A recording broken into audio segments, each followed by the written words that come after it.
Welcome, guys. So we're here to talk about, and we're going to be spoiler.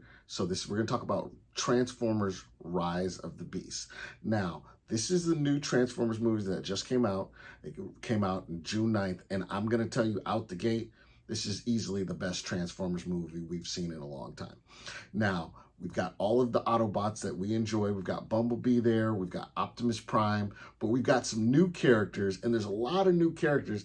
And this movie could have easily been convoluted with so much exposition and talking because there's so much new stuff going on. So you've got the Primals, right? The Primals are basically animal versions of Autobots. So that's what makes this interesting, is that you find out there's a whole different version of robot animals. They're just not cars. They're animals. You got a gorilla, you got an eagle, you got a cheetah. So they've been living on Earth. And in this movie, you've got Unicron. So Unicron is a planet-eating god. So Unicron basically destroyed the Primals' planet. He ate their planet. And so they had to find refuge on Earth. So they go ahead and find refuge on Earth, and Unicron is trying to come to Earth and eat Earth too. But what happens in this movie is that, as we know from the previous Bumblebee movie, which I'll be honest with you, I've never seen because I had given up on Transformers movies after 5. I went and saw 5 in theater, and I walked out of the theater because it was just too much. 4 I didn't like. I liked 3. I liked the first one. So I liked Transformers 1, didn't like 2. Liked 3, was okay with 4. 5 I didn't like, which made me not want to see Bumblebee. But Transformers: Rise of the Beast, this one is easily best one in the series, at least since the first one. So what we have here, let me get back to what we were saying. You have Unicron, who's eaten the Primal's planet. They're an advanced race of Cybertrons. So they're the animal versions of robots, basically. That's the easiest way to think of the Primals. Animals who are robots. Autobots, we know they're cars who are robots. Decepticons, actually you don't have to deal with Decepticons in here. Unicron is a planet-eating god. That's all you need to know. So what ends up happening in this movie, and one of the things I'll say is the best thing about this movie that I haven't liked about other Transformers movies, is the human characters. The human characters, you've got Noah. He's a Hispanic guy. He's living in Brooklyn. This takes place in 1994. So you've got Noah, and then you've got Elena. She's working, she's not an archaeologist, but she works in a museum. So she works in the museum, she's studying, she's trying to advance in her career, in her field. And then you got Noah, who's just a guy who's trying to help his family get a job, but he just hasn't really been able to get on his feet. So unfortunately, since Noah's trying to find a job, Noah can't find a job. He's not being hired by the man. The man won't let Noah get a job. A.K.A. Whitey, A.K.A. Mr. Charlie, A.K.A. Honky McGee. Noah ends up resulting in the theft. That's really grand theft is what Noah, he ends up doing grand theft auto. So he ends up trying to steal a Porsche, and that Porsche just happens to be an Autobot named Mirage. Now, Mirage is voiced by Saturday Night Live Pete Davidson. When I tell you, this is how you do it. Pete Davidson was fantastic as Mirage. He was funny, he was charming, he was all the things that you would want from an Autobot that's not Optimus Prime, right? We know that Optimus Prime is noble and regal, and he's a leader and he's a warrior. But we also know that if you're a leader and a warrior and you got to lead people, everybody's not going to be as uptight as Optimus Prime. You got people like Mirage, Autobots like Mirage, who are just laid back, follow orders, but ready to get into it whenever it's time. So, and he's funny. Pete Davidson does a great job in this. So he's super funny. So you got Mirage, who is the Porsche that Noah, the human character, ends up stealing. So once the Autobots are called out, they're called out because Unicron, the planet-eating god, he is personally trying to come to Earth, and he needs a transwarp key. And that transwarp key was hidden by the Maximals. The Maximals are the animal versions of the Autobots. So the transwarp key was hidden by the Maximals. And so half of that key was found by Elena, the black girl who was working as an archaeologist, that she has found half of this key, which calls out the Autobots, but it also sends a beacon to Unicron to come to Earth because he's been looking for that key. So now, once Elena is now accidentally sent a beacon to Unicron, the Autobots have been informed, and obviously it's time for the Autobots to roll out because they don't want Unicron eating Earth. We've already seen that the Autobots from the Bumblebee movie are still dealing with the fact that they can't go back to their homeland of Cybertron.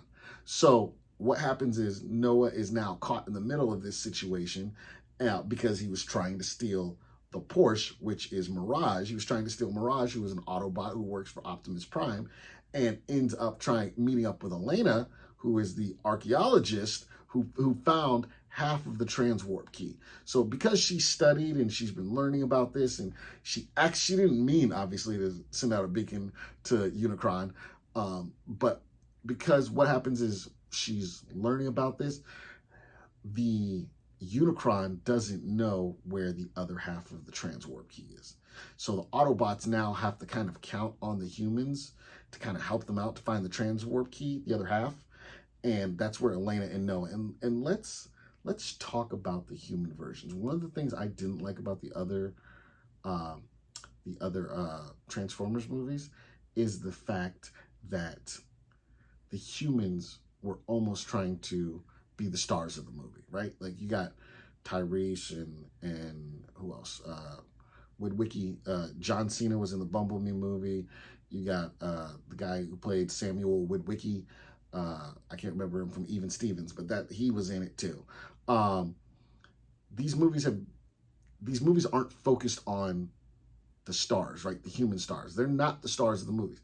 This movie focused on the real stars of the movies, which is the Transformers. So you see Optimus Prime really going through something different than we've ever seen him going through before, because he's still concerned about the fact that he has not gotten his people back to Cybertron. And when I think about Optimus Prime, I think about, honestly, somebody is like a Malcolm X, right? I look at Optimus Prime as somebody who doesn't mind working with other people. He's definitely not for it. He does not, he's more concerned about his own people. So you think of Malcolm X, Magneto, it's just worried about his own people and really not trying to get involved with the minutia of human beings, which is fine.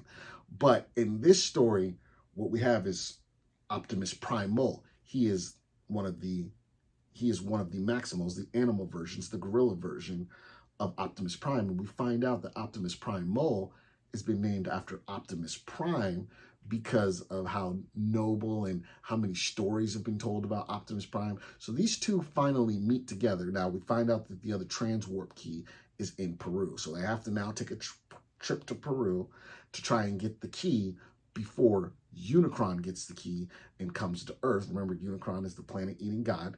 So before Unicron gets the key to come to Earth. Now, I know probably some of you may be completely lost, and I'll say this. That's why you need to go see the movie, all right? Because I'm not going to be able to wrap this whole movie up in a couple of minutes. But when I tell you, you will be at the edge of your seats on this movie. You will love this movie because it's so good. It's a lot of information, but they do it in a way where like I said, we already know who the Autobots are from any of the previous iterations of Transformers movies.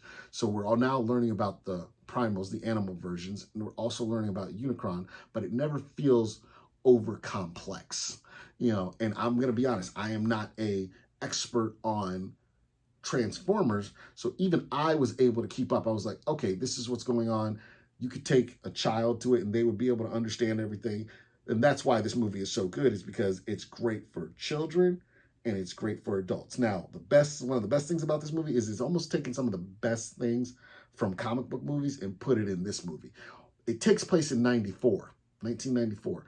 So it gives you that Guardians of the Galaxy feel where the music moves the movie. Literally, this movie has so much music from the time that you are literally taken back. As somebody who was 10 years old in 1994, I was like, oh my gosh, all of these dope ass songs in this movie. And it gave you that feeling, like I said, of Guardians of the Galaxy, where you're just listening and you're like transformed. Huh? You see what I did there? You see what I did? Got him! Got him! You're transformed back into that time period of 1994. If you didn't live in 1994, the 90s was a very interesting time. We had a president who smoked weed. I experimented with marijuana a time or two, and I didn't like it. We had all the kind of, we had O.J. Simpson running down the freeway. We got to watch it on the news. So all of the things that happened in the 90s and the 94, we got to see in this movie, and they referenced it, which was a wonderful moment to take back to that time. So when I tell you, you're going to have a good time at Transformers Rise of the Beast, let me tell you, there really is not even a time to get up and go to the restroom, because it's so much action and so much happening. And when I tell you that the human characters are so good in this movie, I'm like, bring them back for another one, because now they're the only ones who really know of the Transformers. Bring them back. They were fantastic. The voice actors who are in this movie, you got, like I said, you got the guy who plays Optimus Prime. You got the dude from Saturday Night Live, Pete Davidson. You've got Ron Perlman. You got Peter Dinklage. So you've got a nice set of quality actors in this movie who, once again, understand what kind of movie they're in, but still take it seriously. It's not fluffy, it's not bubblegummy, it's literally the right amount.